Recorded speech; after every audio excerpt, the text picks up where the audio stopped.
100 question भारतीय अर्थव्यवस्था पर पूछे गए अब तक के प्रश्न है, माइंड स्क्वायर गुरुजी की तरफ से आपको प्रोवाइड की जा रही है। चलिए शुरू करते हैं। हमारा पहला क्वेश्चन है कि किस राज्य की अर्थव्यवस्था को मनी ऑर्डर अर्थव्यवस्था भी कहा जाता है?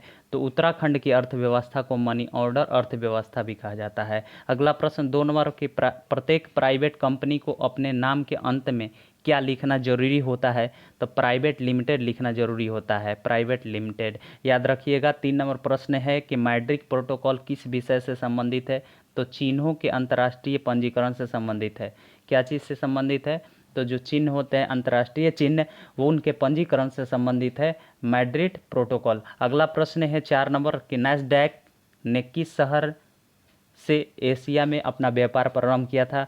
तो मैसूर शहर, जो कि भारत में ही है, उसी शहर से नैस्डैक ने अपना व्यापार प्रारंभ किया था। अगला प्रश्न 5 नंबर के आर्थिक गतिशीलता का सिद्धांत किसने प्रतिपादित किया था? तो डब्ल्यू रोस्टोव ने आर्थिक गतिशीलता का सिद्धांत का प्रतिपादन किया था। ठीक है, याद रखेंगे। अगला प्रश्न देखते हैं 6 नंबर कि भारत के किस राज्य में निर्धन लोगों की सर्वाधिक संख्या है? निर्धन लोगों का मतलब कि क्या, कि गरीब लोगों उत्तर प्रदेश से सबसे अधिक है। याद रखेंगे, उत्तर प्रदेश भारत की एक राज्य है जिसकी राजधानी लखनऊ है। याद रखिएगा। अगला प्रश्न देखते हैं 7 नंबर कि जब कुल राजस्व के समान ही कुल लागत होती है तब उस स्थिति को क्या कहते हैं?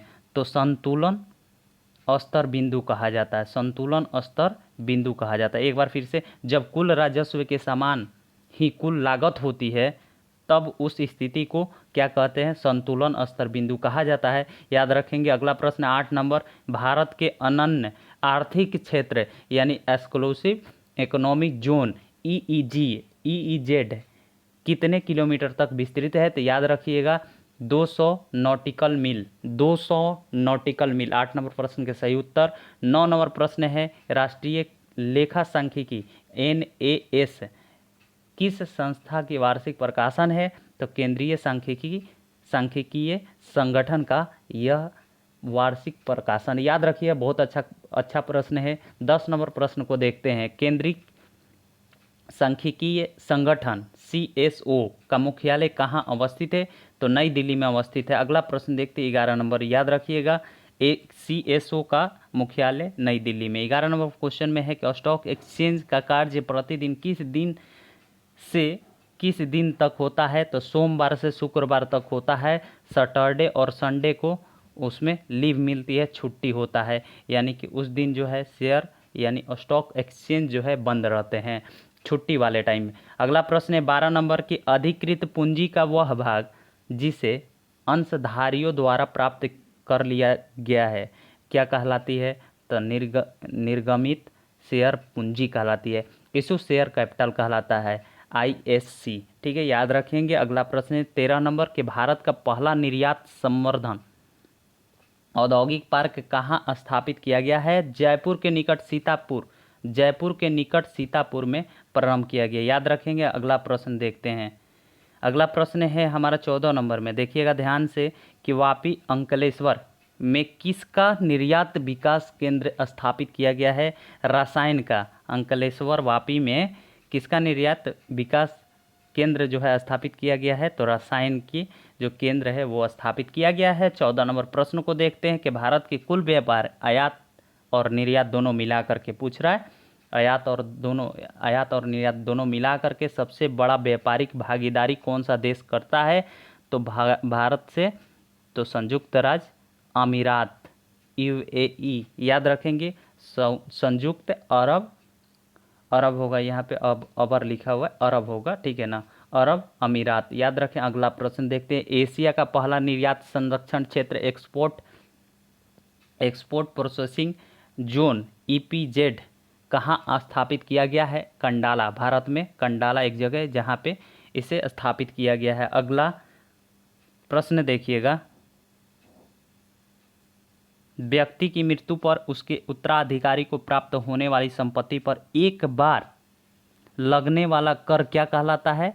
तो उसे कहा जाता है मृत्यु कर। याद रखेंगे। आसान क्वेश्चन है। क्वेश्चन के शब्द और वाक्य में ही छिपा हुआ है इसके उत्तर मृत्यु कर इसे कहा जाता है। अगला प्रश्न 18 नंबर के ऐसा कोई भी कर जिसका उल्लेख भारतीय संविधान में नहीं है उसका नाम बताना है।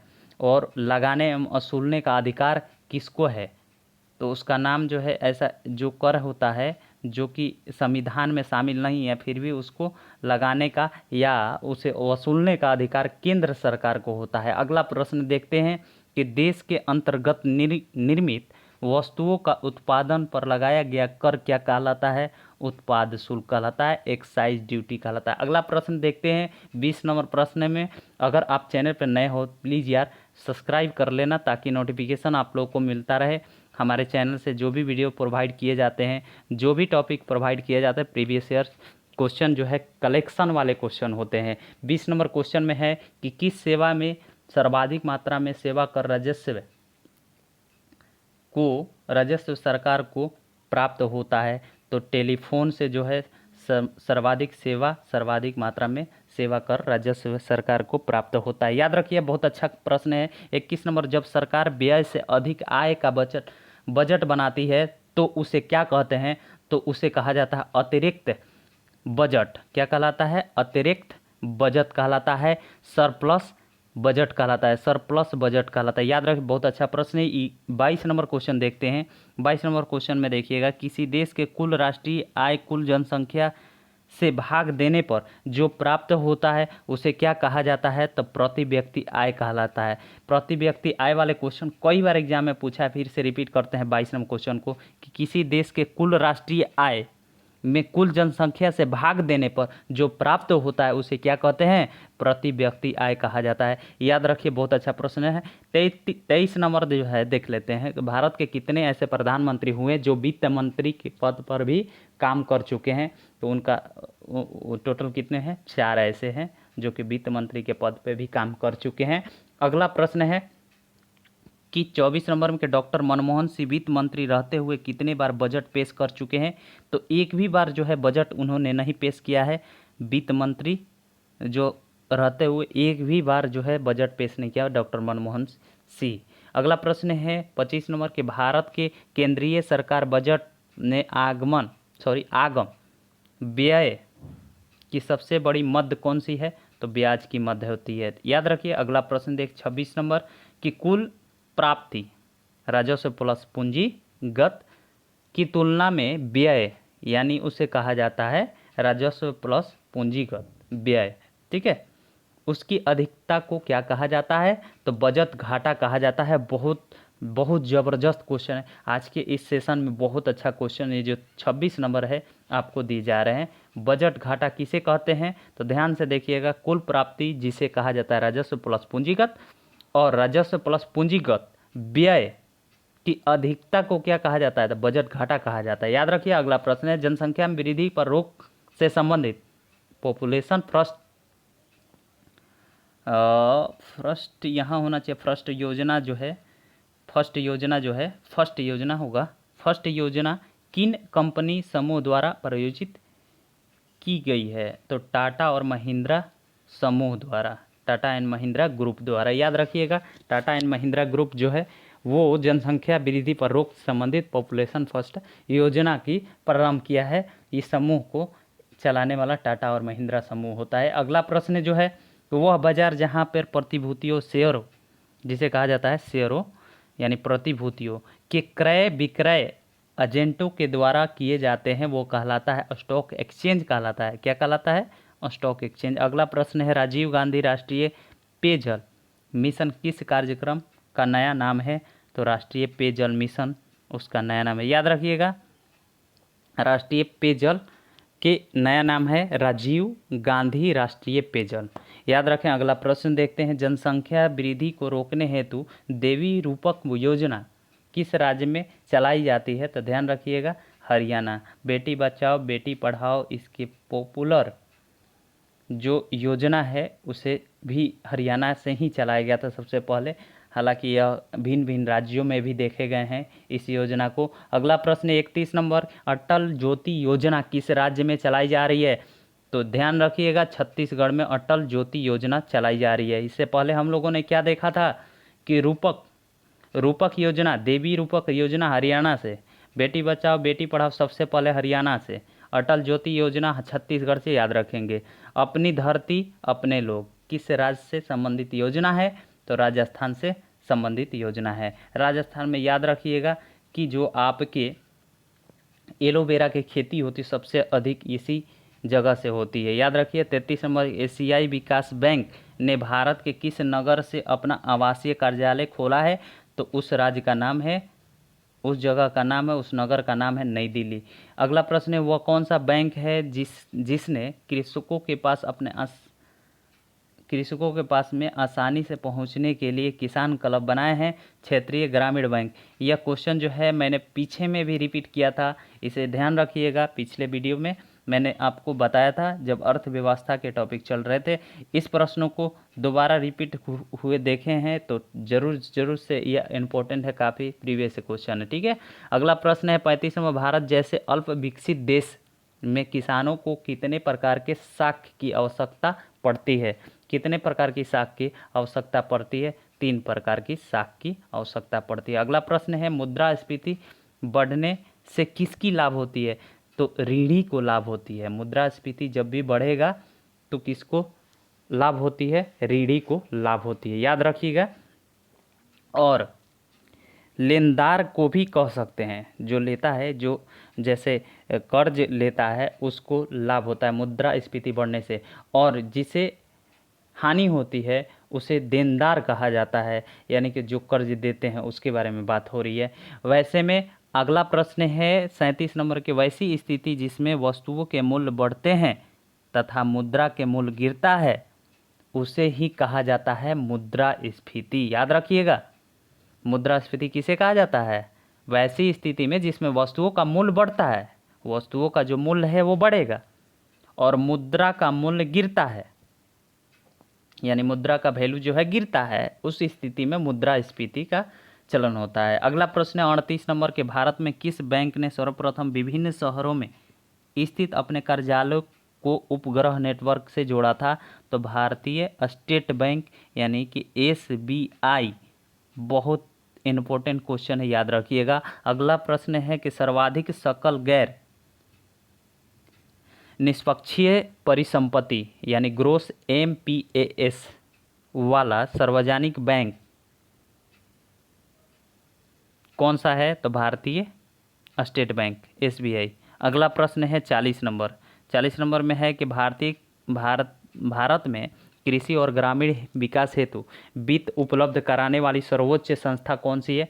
तो नाबार्ड बैंक है, याद रखिएगा। नाबार्ड बैंक ग्रामीण विकास हेतु यानी कृषि लोग को जो लोन प्रोवाइड करती है वो नाबार्ड बैंक है, ठीक है। अगला प्रश्न देखते हैं कि भारतीय रिजर्व बैंक में समान प्रबंधन एवं निर्देशन कितने सदस्यीय के एक केंद्रीय निदेशक मंडल द्वारा किया जाता है? तो 20 सदस्यीय मंडल द्वारा इसे प्रारंभ किया जाता है। समान प्रबंधन एवं निर्देशन कितने सदस्यीय द्वारा?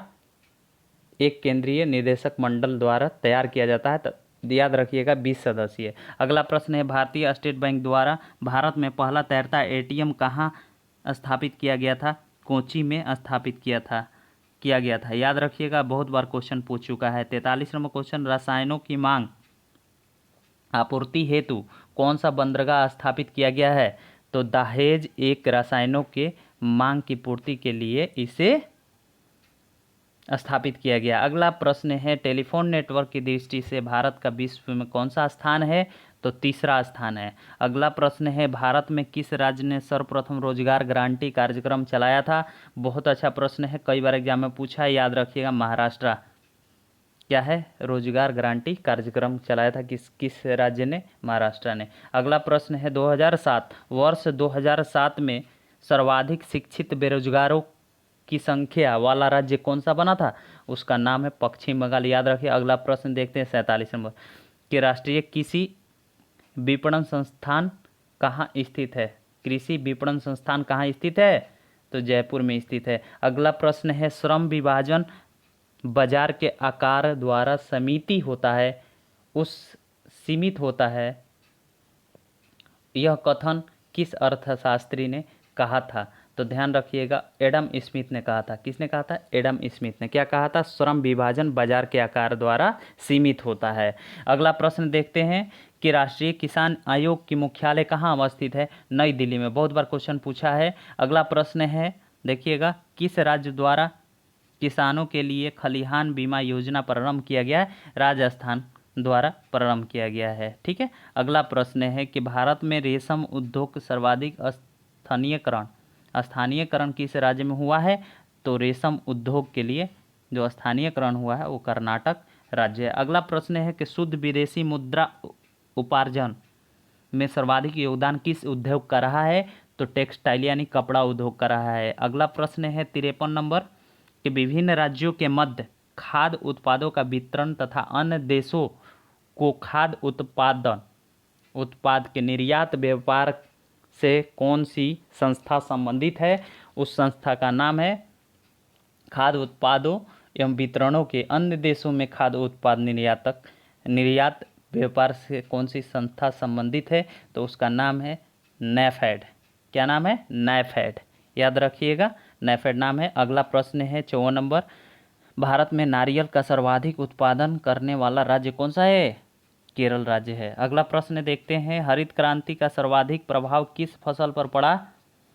तो वो गेहूं फसल पर पड़ा। याद रखिएगा। अगला प्रश्न है कि भारत में चीनी मिलों की सर्वाधिक संख्या किस राज्य में है? चीनी मिलों का सर्वाधिक संख्या महाराष्ट्र में ही स्थित है। ध्यान रखिएगा।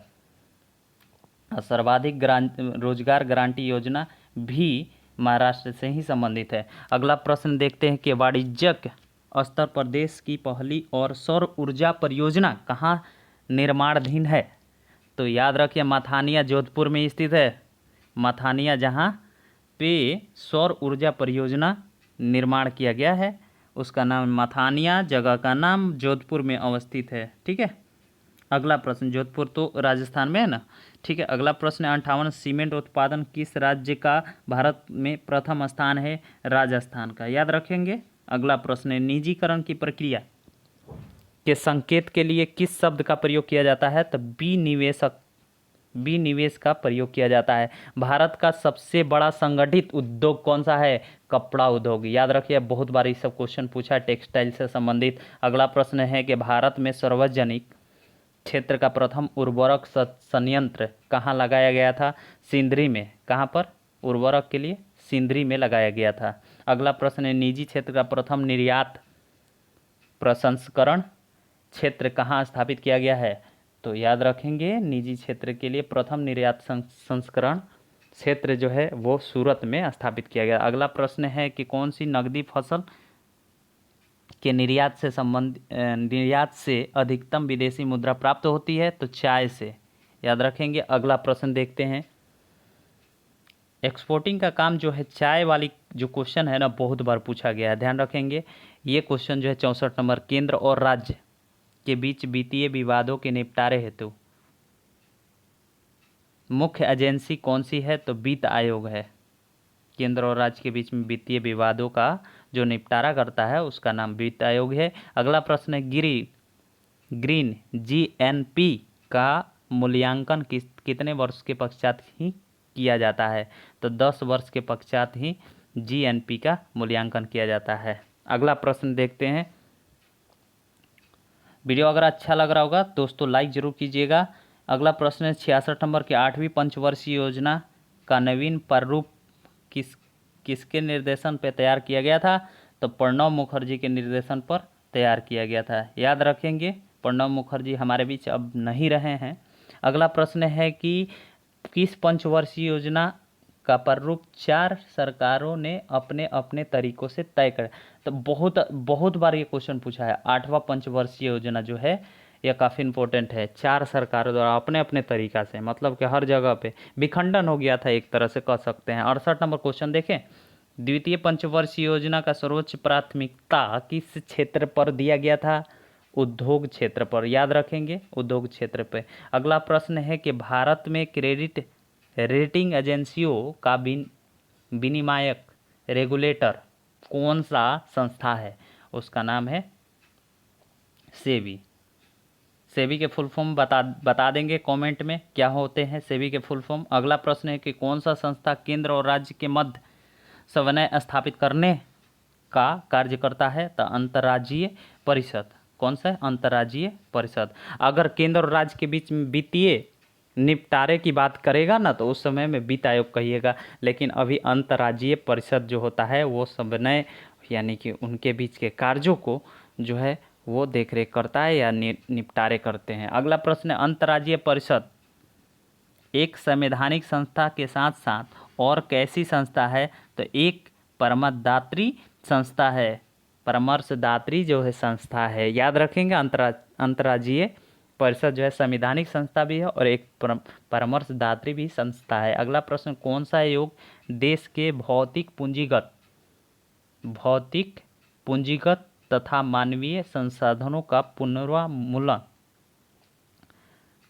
पूर्वानुमान लगाता है? तो योजना आयोग जो है वो पूर्वानुमान लगाता है भौतिक पूंजीगत तथा मानवीय संसाधनों का। ठीक है, अगला प्रश्न देखते हैं 73 नंबर के शेयरों की डिलीवरी और उनका भुगतान खरीद करने के दिन अथवा अगले दिन करने को क्या कहा जाता है? तो स्पॉट ट्रेडिंग कहा जाता है। स्पॉट ट्रेडिंग या डिलीवरी कहा जाता है, उसको डिलीवरी भी कहा जाता है, डिलीवरी ट्रेड होता है। ठीक है, अगला प्रश्न देखते हैं। अगला प्रश्न देखिएगा कि विश्व का सर्वाधिक आबादी वाला शहरों में मुंबई का क्रम कौन सा है? तो मुंबई का क्रम जो है वो तीसरा है, याद रखेंगे। अगला प्रश्न देखते हैं कि भारत के किस राज्य में ईसाई जनसंख्या सर्वाधिक है प्रतिशत में? तो नागालैंड में, याद रखेंगे। अगला प्रश्न देखते हैं किस राज्य में कोई अभिज्ञात जनजातीय समुदाय नहीं है? अज्ञात जनजातीय पंजाब राज्य में नहीं है। अगला प्रश्न है कि अर्थशास्त्र की पिता किसे कहा जाता है?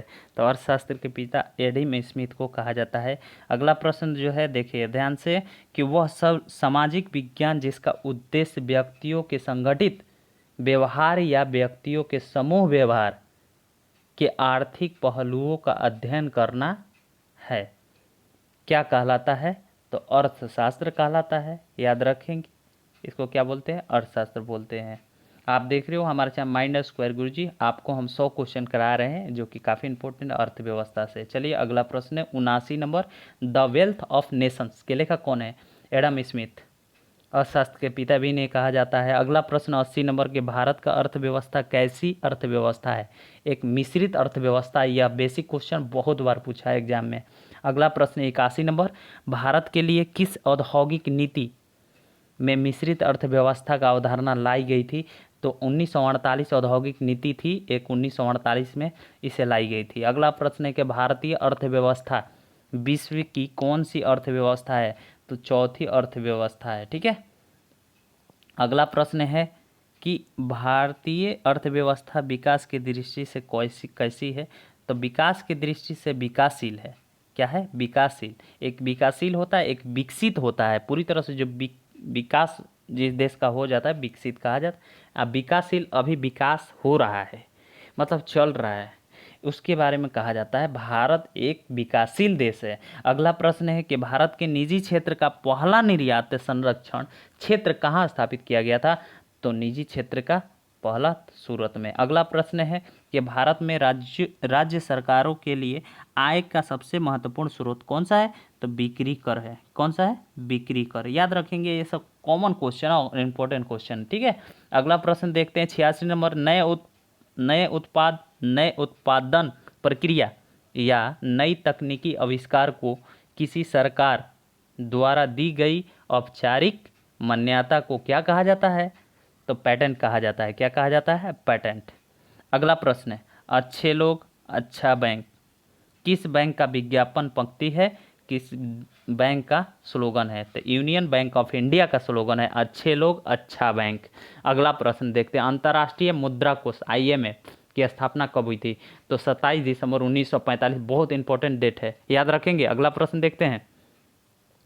चलिए अगला प्रश्न है, एक क्वेश्चन आपके लिए कि बताना है कि वर्ल्ड बैंक की स्थापना कब हुई थी। ठीक है, आपको क्वेश्चन को कमेंट करके बताना है। अगला प्रश्न है अंतर्राष्ट्रीय मुद्रा कोष IMF का मुख्यालय कहाँ स्थित है?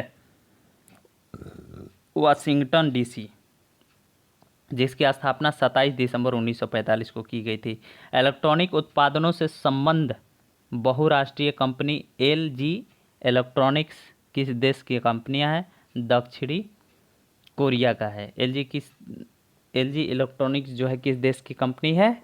तो दक्षिण कोरिया का। याद रखेंगे। अगला प्रश्न देखते हैं कि हीरो का व्यापार करने वाली अग्रणी कंपनी बियर्स किस देश की कंपनी है? याद रखेंगे, दक्षिण अफ्रीका की कंपनी जो हीरो की व्यापार करती है, बियर्स नाम है उसका, बियर्स।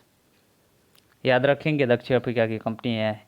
अगला प्रश्न 92 नंबर है, यदि पूंजी स्टॉक सदैव अस्थायी है तो मूल्यह्रास क्या होगा?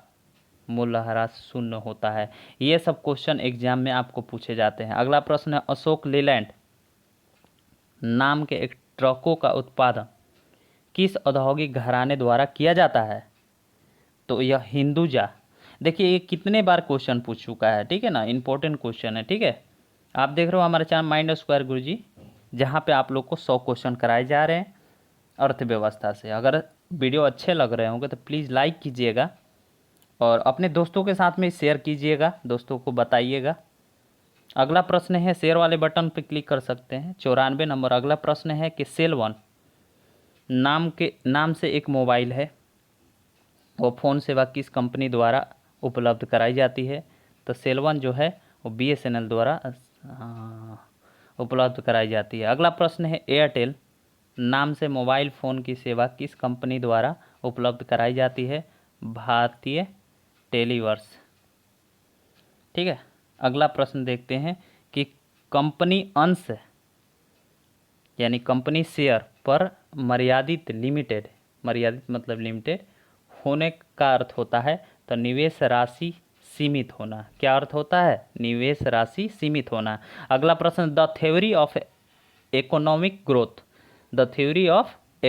ग्रोथ पुस्तक के लेखक कौन थे? डब्ल्यू.एस. लेविस।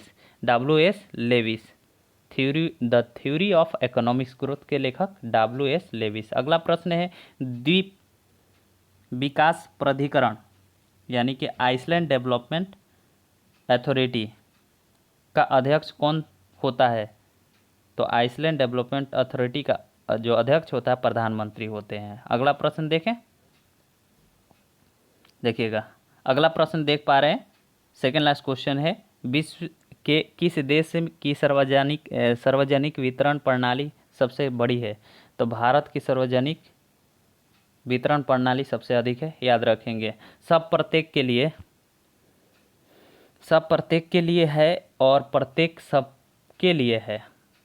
यह किस नीति के सिद्धांत हैं? तो सहकारिता का सिद्धांत है। याद रखें, फिर से रिपीट करते हैं, सब प्रत्येक के लिए है और प्रत्येक सबके लिए है। यह जो नीति होती है, यह सिद्धांत किसका है? सहकारिता का, ठीक है। देखिए यह क्वेश्चन हमारे इस वीडियो के लास्ट क्वेश्चन थे, ठीक है।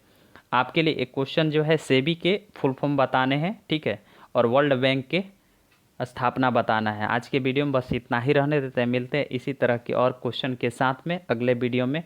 प्लीज़ अगर आप मेरे चैनल पर नए हैं तो सब्सक्राइब जरूर कर लीजिएगा और साथ ही साथ में आप बेल आइकन पे जरूर क्लिक कर लीजिएगा ताकि आपके पास में नोटिफिकेशन ऑल आते रहें, ठीक है। और साथ ही साथ अगर वीडियो अच्छे लगे ना तो लाइक कर दीजिएगा और दोस्तों के पास में जरूर शेयर कीजिएगा, शेयर करना नहीं भूलना है। मिलते हैं अगले वीडियो में फिर से इसी तरह के क्वेश्चन के साथ। चलिए बाय।